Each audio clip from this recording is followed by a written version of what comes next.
आउँदैछ अकल्पका सँगै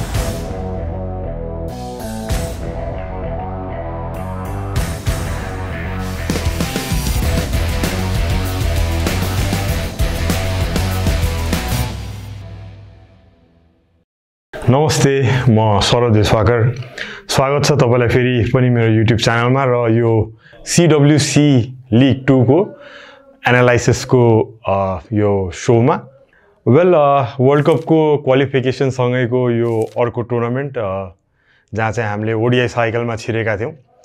सबैलाई एकदमै ठुलो आशा थियो कि हामीले ब्याक टु ब्याक फेरि एकदम राम्रो पर्फर्मेन्सेस गर्छौँ भनेर, बट देन सोचेको जस्तो पर्फर्मेन्स भएन। फर्स्ट गेम युएसएसँग 262 को टार्गेट पाएको थियौँ, तर ठुलै मार्जिनले हामीले 100 भन्दा बढी रन्सको मार्जिनले हार्न पुग्यौँ। यो भन्दै गर्दाखेरि मलाई इभन हाम्रो पनि स्क्वाडको जुन हामी 10 वर्ष अगाडि खेलेको थियौँ, हामी वर्ल्ड कप पछि लगातारै यस्तै नै 1 महिनाभित्र नै आई थिङ्क 1 कि 2 महिनाभित्र नै हामी गएर न्युजिल्यान्डमा 50 ओभर्स क्रिकेट खेलेका थियौँ। सो त्यसमा पनि हामीलाई एडजस्ट गर्न एकदम गाह्रो भएको थियो। 81 20 ओभर्सबाट 50 ओभर्समा गएर खेल्दाखेरि हामी भर्खर जितेर पुगेका थियौँ अनि एकदम हाई एक्सपेक्टेसन्स थियो, इमोसन्स पनि हाई थियो। सो काहीँ न काहीँ त्यो धेरै एक्सपेक्टेसन भएको बेलामा हामी एकदम नराम्रो खेल्न पुगेका थियौँ न्युजिल्यान्डमा पनि, र उस्तै सिमिलर सिचुएसन आइपुग्यो योपालि पनि। मलाई अलिकति डर लागिरहेको थियो यस्तो नहोला कि नेपाल टिमको पनि योपालि पनि, किनकि त्यो 81 एउटा ठुलो अचिभमेन्ट पाएपछि कहिलेकाहीँ फेरि टिमको पर्फर्मेन्सेस तल खस्ने गर्छ, तर यो फर्मेट पनि फरक रहेको थियो।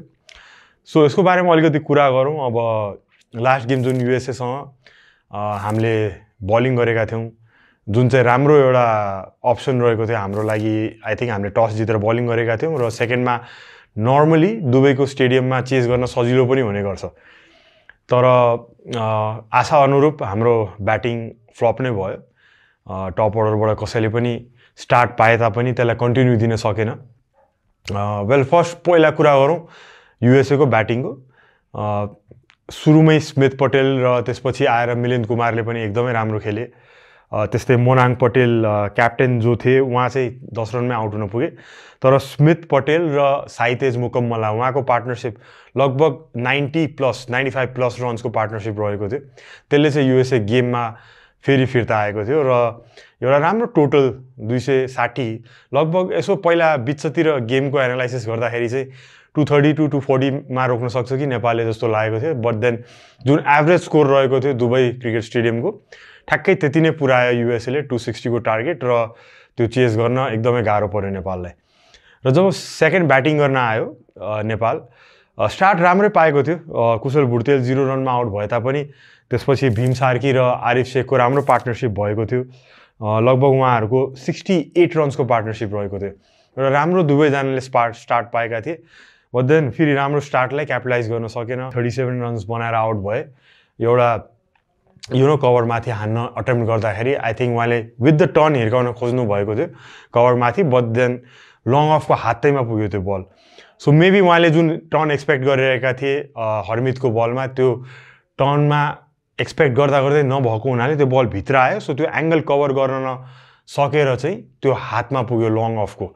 सो उहाँको अटेम्प्ट राम्रै थियो कभरतिर हिर्काउने, बट देन अनफर्चुनेटली सायद उहाँले एक्सपेक्ट गरेको जस्तो बल पनि टर्न भएन र विथ द स्पिन खेल्न पाउनु भएन। र धेरै जस्तो त्यो इनिङमा हेर्दाखेरि हर्मितको बल धेरै म्यासिभ टर्न भइरहेको थिएन, हल्का अड्केर आइरहेको थियो बल, बट देन लाइन होल्डै गरिराख्नु भएको थियो। उहाँले लगभग धेरै जस्तो बलहरू स्टम्पमा खेलाइराख्नु भएको थियो र एकदमै रिवार्ड पाए। 6 विकेट लिए। टोटली नेपालको ब्याटिङ लाइनअपलाई त कोल्याप्स नै गरिदिए। नर्मली हाम्रो स्ट्रेन्थ चाहिँ स्पिन बलिङ खेल्ने हामी भन्ने गर्छौँ, तर त्यो विकेटमा आई थिङ्क सेकेन्ड इनिङमा ब्याटिङ गर्दाखेरि नेपालले अलिकति पिच चेन्ज चाहिँ भएको थियो। त्यो सेकेन्ड इनिङमा अलिकति स्लो भएको थियो, बट देन त्यस्तो ठुलो टर्न चाहिँ देखेका थिएनौँ हामीले। जति पनि विकेट्स हर्मितले लिए आई थिङ्क यस्तो ठुलो टर्न पाएर कुनै पनि लिएका थिएन। उहाँले खालि स्टम्पमा फालिरहेका थिए र ब्याट्सम्यानले नै धेरै मिस्टेक्सहरू गर्न पुगे। सो डिसपोइन्टिङ पर्फर्मेन्स एकदमै भन्नुपर्दा 156 मा अल आउट भयो हामी र 40 ओभर पनि खेलेनौँ। सबभन्दा दुःख लाग्दो कुरा त 50 ओभरको गेममा राम्रै प्रिपरेसन टाइम थियो नेपालसँग 1 विकको। त्यहाँको पिचेसमा प्र्याक्टिस गर्ने अलिकति फरक थियो कन्डिसन्स ओमान भन्दा, but I think better conditions थियो ब्याटिङ गर्नको लागि र पर्फेक्ट एउटा मोमेन्टम क्यारी गर्ने एउटा अपर्च्युनिटी रहेको थियो वर्ल्ड कप क्वालिफाई भएसँगै नेपाललाई। वेल अब किन नेपालको ब्याटिङ चलेन त भन्दाखेरि आई थिङ्क डट बल्स एउटा इस्यु डट बल्स भयो र कन्जुकेटिभ विकेट्सहरू कहीँ पनि बिचमा पार्टनरसिप भएन। भीम सार्की र आसिफ शेखको विकेट खसेपछि कसैको पनि स्टार्ट्स चाहिँ क्यापिटलाइज हुन सकेन एक्सेप्ट दिपेन्द्र सिंह ऐरी जो लास्टसम्म टिक्न खोजेका थिए, बट देन उहाँलाई पनि साथ दिन कसैले सकेन। एकदम सफ्ट डिसमिसल्सहरू लेग साइडमा फ्लिक गर्दाखेरि रोहित आउट भए, त्यस्तै भीम सार्की पनि एकदमै सफ्ट डिसमिसलमा आउट भए र बिचका अलराउन्डर्सहरू पनि गुलसन झा पनि स्ल्यास गर्न जाँदाखेरि प्रब्लली इनसाइड एज लागेको हुनसक्छ, कुशल भुर्तेलको पनि इनसाइड एज लाएर किपरले आउट भए। त्यसले चाहिँ के दर्शाउँछ भने पिच चाहिँ ठोक्केर बल त्यति ब्याटमा आइरहेको थिएन, त्यति स्विङ चाहिँ हामीले देख्न पाएनौँ, तर केही ठोकेर बल चाहिँ हल्का कट भइरहेको थियो भन्नाले सिम मुभमेन्ट चाहिँ थियो विकेटमा। सो स्लो पनि थियो तर अनप्लेएबल कन्डिसन्स थिएन। 260 chasable score I think accept गर्नै पर्छ ब्याट्सम्यानहरूले कि उहाँहरूले राम्रो प्रदर्शन गर्न सकेनन्। पक्कै पनि रेस्पोन्सिबिलिटी लिएर खेल्न एकदमै जरुरी छ, पार्टनरसिप्सहरू बिल्डअप गर्न जरुरी छ। अब त्यो स्लो विकेटमा कसरी खेल्न सक्थ्यो त नेपालले? प्रब्लली त्यो सर्ट बलहरू जुन सर्ट अफ द लेन्थ एरियामा गुड लेन्थ एरियामा बल खसाइरहेका थिए युएसएको बलर्सले, त्यो एरियाको बलहरूलाई चाहिँ उहाँले कि त फिट युज गरेर पेस बनाएर बलको पेस अझै बनाएर बलमा गएर खेल्नुपर्ने जरुरी देखिन्थ्यो र केही स्विप सट्सहरू अटेम्प्ट गर्नुपर्ने जरुरी देखिन्थ्यो। सो या अलिक प्रोएक्टिभ देखेनौँ, हामी चाहिँ वेटिङ गेम खेल्नतिर लाग्यौँ र त्यसैमा हामी फस्यौँ त्यो डट बल्सहरूको प्रेसरले। अनि सर्ट हिर्काउन खोज्दाखेरि चाहिँ हामीले विकेट गुमाउनु पुग्यौँ। सो सिङ्गल्सहरू रोटेट गर्नलाई चाहिँ अब त्यो स्लो विकेटमा हामीले फिट युज गर्नुपर्छ, स्विप सट्सहरू, रिभर्स स्विप्सहरू, केही सट्सहरू हामीले भीम सार्कीको ब्याटबाट देख्यौँ। तर क्यारी अन गर्नुपर्छ। Once you get a start त्यस्तो विकेटमा तपाईँले अरू ब्याट्सम्यानलाई छोड्नु हुँदैन। लास्टसम्म एटलिस्ट 45 ओभरसम्म चाहिँ सेट भएको ब्याट्सम्यानले खेल्नै पर्ने हुन्छ। त्यसको कमी देखियो। होपफुली यसमा चाहिँ इम्प्रुभ गर्नुपर्ने हुन्छ नेपालले र गर्छ पनि युएईसँगको गेममा जुन हामी भोलि खेल्दैछौँ। अब भोलिको युएईको स्क्वाडको कुरा गर्दाखेरि युएई पनि तल बटम अफ द टेबल लास्टमा छ 8th पोजिसनमा र नेपाल त्योभन्दा ठ्याक्कै माथि 7th पोजिसनमा। दुवै टिमको लागि इम्पोर्टेन्ट गेम। युएई आफ्नो होम कन्डिसन्समा खेल्दैछ with a very change squad, new प्लेयर्सहरू, 3-4 जना डेब्युटेन्ट्सहरू हुनुहुन्छ। सो यसको फाइदा चाहिँ उठाउनु पर्ने हुन्छ नेपालले। उहाँको मेन प्लेयर्सहरू अलिशान, सराफु, वसिम, अरू प्लेयर्सहरू जस्तै जुनेद सिद्दिकी, यिनीहरू 3 जनालाई चाहिँ हामीले राम्रोसँग बलिङ गर्नुपर्ने हुन्छ। स्पेसली वसिम र सराफुलाई चाहिँ हामीले चाँडै आउट पारेको खण्डमा आई थिङ्क लो टोटलमा हामीले राख्न सक्छौँ, किनकि त्यति एक्सपिरियन्स देखिँदैन युएईको लाइनअप। र बलिङमा जुनेद सिद्दिकी एकदम कन्सिस्टेन्ट रहेका छन्। उहाँले T20 क्वालिफायरदेखि नै विकेट लिइरहेका छन् कन्सिस्टेन्टली।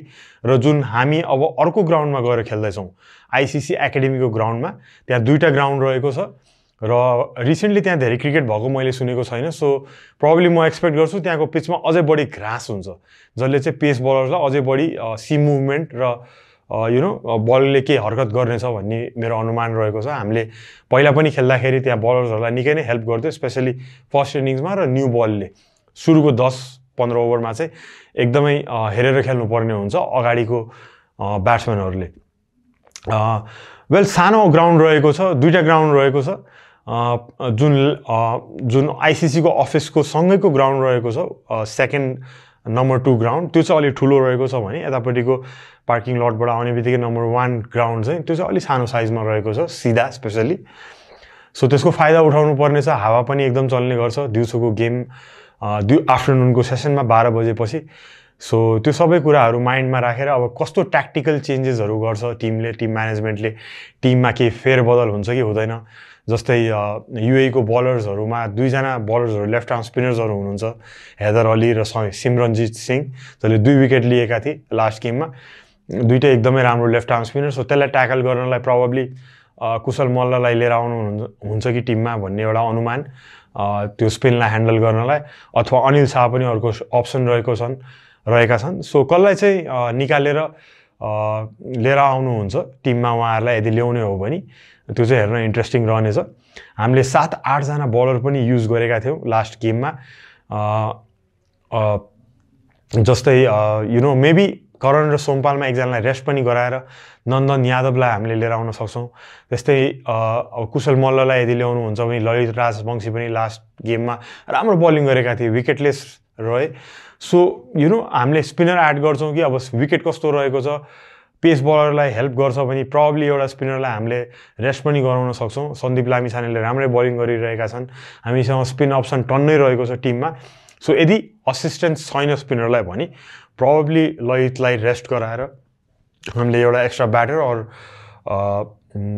इधर कुशल मल्ल और अनिल शाहलाई एडअप गर्न सक्छौँ र करण र सोमपालको ठाउँमा एकजना पेस बलरलाई नन्दन यादवलाई पनि हामीले एड गर्ने अप्सन रहेको छ।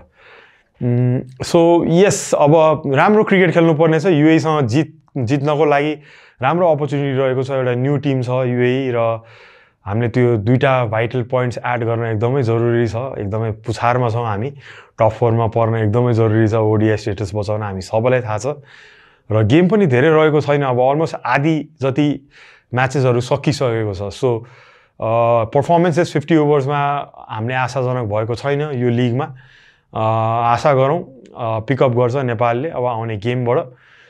वेल, अर्को कुरा गर्दाखेरि मलाई लेट्स से अब यो फ्युचरमा हामी यदि टप 4 मा इनकेस हामी परेनौँ भने हामीले बिर्सिनु हुँदैन, हामीले त्यो CWC लिग 2 को टप 4 बाहेकको टिम, टप बटमको 4वटा टिम र च्यालेन्ज A र B बाट आउँछ अरू टिम्सहरू, 8-10 वटा टिम्सहरूको अर्को लिग रहनेछ।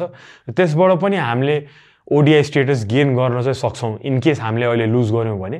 तर अझै पनि अहिले धेरै आशा रहेको छ। हामीले इभन लास्ट लिगमा पनि 12 मा 11 गेम जितेर हामी टप 4 मा परेका थियौँ। सो अहिले आशा मार्नु हुँदैन। क्रिकेट चाहिँ एकदम फनी गेम हो, हामी सबैलाई थाहा छ। एकदमै राम्रो पर्फर्मेन्स रहेको थियो, क्वालिफायर्समा सबै गेम जितेका थियौँ। So as a fan, as a supporter हामीले बुझ्नुपर्छ कि सबै गेम हामी जित्न सक्दैनौँ, नराम्रो पर्फर्मेन्सेसहरू हुन्छ बिचबिचमा।